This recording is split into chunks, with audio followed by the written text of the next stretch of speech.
Welcome everyone to another episode of Retro Wrestling Reviews. Fredo Esparza here, and this week we look back at Mid-South Wrestling's April 15th, 1982 show.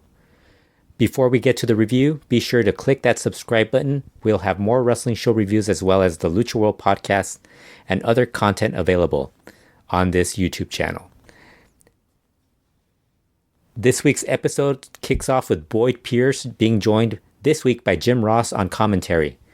Pierce hypes up this week's show, including mentioning the big tag team match between the Samoans versus the Big Cat, Ernie Ladd, and The Assassin.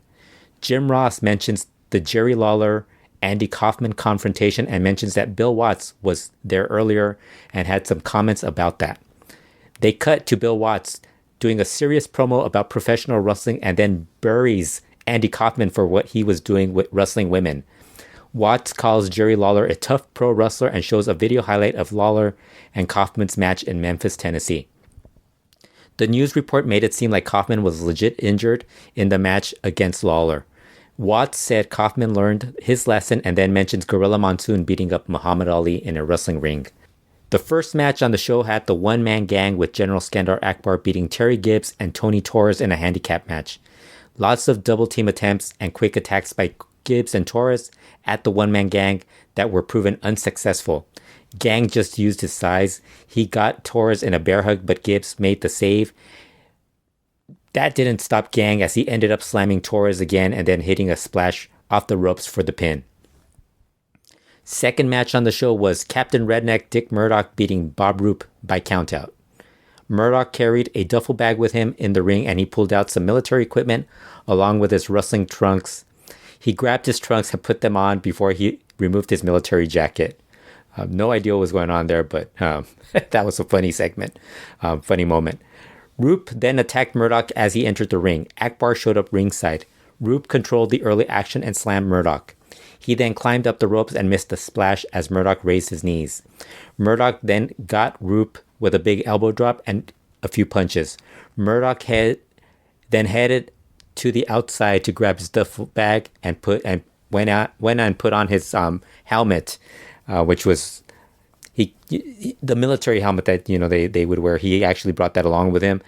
He put that on and then he grabbed his trenching tool to hit Akbar and knocked him out. He then chased after Roop, who was counted out as he was running away from Dick Murdoch. The third match was Mr. Wonderful Paul Orndorff beating Tully Blanchard by DQ. This was the best match on the show. Blanchard offered to shake Orndorff's hand, and as Orndorff extended his hand out, Tully tried to slap him instead. This was a fun, fast-paced match. Orndorff worked on Blanchard's left arm with an arm lock for a bit of time. Tully escaped and hit an elbow off the middle rope. Orndorff blocked a suplex attempt by Blanchard. Orndorff then followed with a knee and an elbow at Blanchard.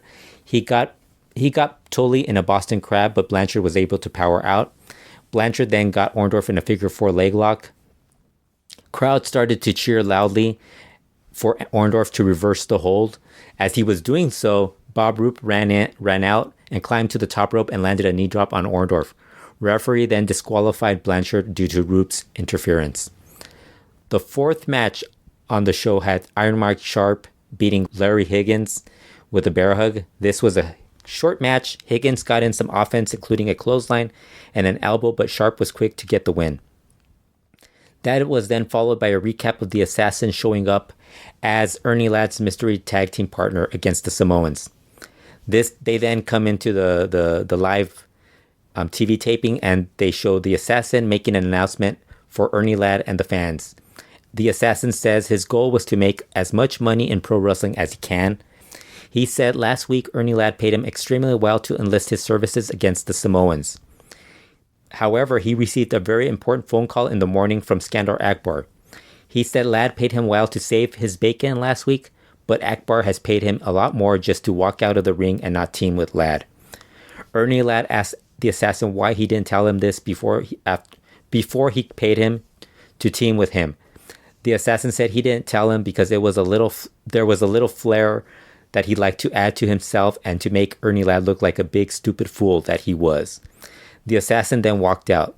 Ladd said he wanted some time to find a partner or prepare to wrestle by himself. Ladd then left the ring to look for a partner. The Samoans were already in the ring waiting for Ladd and whoever showed up to team with him. So the next match came, and that ended up being Ernie Ladd returning to the ring, this time with Iron Mike Sharp as his tag team partner. The Samoans attacked them as they entered the ring. All four brawled in the ring. Sharp shoulder tackled one of the Samoans. The Assassin ran out and pulled Mike Sharp out of the ring. The Assassin then loaded up his mask and headbutted Sharp and knocked him out. He then headed back into the ring and helped the Samoans against Ladd. Paul Orndorff then ran out and made the save for Ladd. He knocked down the Assassin. Ladd and Orndorff then cleaned house. Ladd and Sharp ended up winning by DQ. They then air a clip of a Harley race versus Terry Taylor match from Georgia. This was a good clip with Taylor reaching the ropes to save himself after a pile driver. Taylor fought back against Race with a few forearms but missed a drop kick. Race then landed a knee drop on Taylor's head and went for a second knee drop. He then got the pin on Taylor after a suplex. They air one last match to fill the show with Buddy Landell versus Jesse Barr that ends in a time limit draw due to TV time running out. This had some good action in it. General Skandor Akbar showed up on commentary and said he was upset about what happened earlier at the hands of Dick Murdoch. Akbar then said he had already paid off the Assassin by then and vowed revenge against Murdoch. This was a good show with the focus being the Assassin turning on Ernie Ladd. The Assassin had a great promo explaining why he wasn't teaming with Ladd and quickly appeared and attacked Ladd during their tag match. Dick Murdoch made his return from being injured by the one-man gang, which of course was him being on a Japan tour. That was the kayfabe reason for him not being there. His first match back against Roop, and of course Akbar got involved. Murdoch took care of both of them. Watts' tone talking about Andy Kaufman's involvement in wrestling was pretty great, with him making it seem realistic and kind of warning anyone who isn't a wrestler about the dangers of getting into the ring, especially against a legitimate wrestler. Best match on the show was the Paul Orndorff versus Tully Blanchard match. They also had the cool clip of Harley Race versus Terry Taylor, their match from Georgia, which back in the 80s was a cool bonus.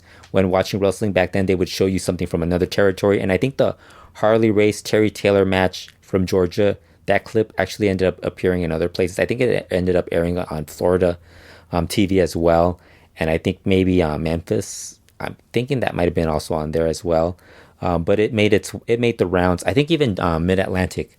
So it made its rounds on a few other TV shows. So that was a cool way for Terry Taylor to get noticed very early in his career.